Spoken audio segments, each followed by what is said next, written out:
Hello guys, welcome to my new blog.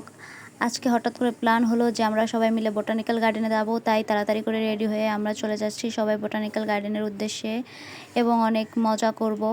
তো দেখতে হলে সাথে থাকেন আমাদের। তিনজন মিলে চলে যাচ্ছি এখন বোটানিক্যাল গার্ডেনের একটা রিক্সা নিয়ে। আমাদের এখান থেকে মাত্র 50 টাকা ভাড়া, বেশি দূরে না। সর্বশেষে চলে এলাম গন্তব্যে। এখন চলে যাব টিকিট কাউন্টারের কাছে, যেখানে টিকিট কাটা হয়। টিকিট কাউন্টারে ওইখানে গিয়ে ভিডিও করতে দিল না, যার কারণে ভিডিও করার হলো না। তারপরে সবাই মিলে এন্ট্রি করে নিলাম। টিকিট 3টা জমা দিয়ে দিয়েছি, কিন্তু তা আবার ফেরত দিয়ে দিয়েছে, তাও আবার ছিঁড়ে। ঢোকার সাথে সাথে আমি বলতেছি, আহারে, এ তো শুধু জঙ্গল আর জঙ্গল। আসলে বোটানিক্যাল গার্ডেনে এরকম জঙ্গল থাকবে, এটা স্বাভাবিক। এটা অনেকটা হাঁটার পথ বললেই চলে, শুধু হাঁটা আর হাঁটা। এখানে কোনো গাড়ি এন্ট্রি নেই, শুধু যেই কর্তৃপক্ষ আছে তারাই গাড়ি ইউজ করতে পারবে, এছাড়া কেউ গাড়ি ইউজ করতে পারবে না। এটা অনেক মনোরম পরিবেশ এ ভরা। এখানে ফ্রেন্ড সার্কেল মিলে আসলে এবং পার্টনার নিয়ে আসলে অনেকটা সুন্দর সময় কাটানো যায়। এখানে একটা মেয়েকে দেখলাম, দেখেন, এটা পরে নেন। আমি আর পড়লাম না।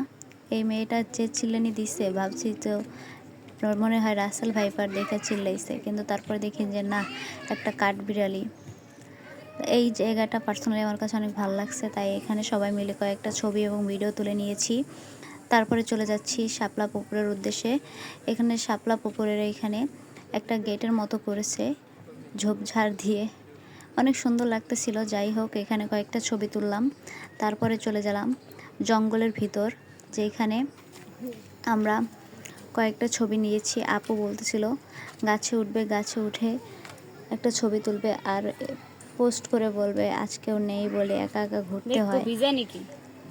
তারপর আমি বলতেছিলাম দেখো আবার পড়ে যায়ও না।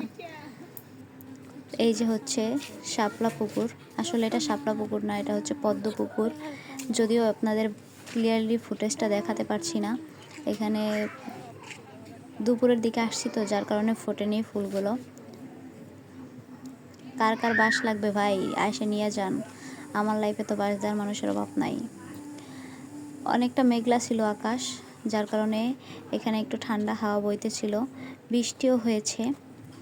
তারপরে পরিবেশটা আরও সুন্দর হয়ে গেছে। আর এই পরিবেশটা তো অনেক অনেক সুন্দর। আকাশটা ছিল মেঘে ঘেরা, হালকা নীল, অনেক মজা, শান্তশিষ্ট পরিবেশ ছিল। তারপরে এখানে কয়েকটা ছবি এবং ভিডিও তুলে নিয়েছি। এখন চলে যাচ্ছি আমরা মেন গেটে বাইরে, যেখান থেকে আর আমরা ভিতরে ঢুকবো না। তো আজকের ভিডিও এ পর্যন্তই। সবাই মিলে দেখবেন এবং সাপোর্ট করবেন। Tata, bye bye.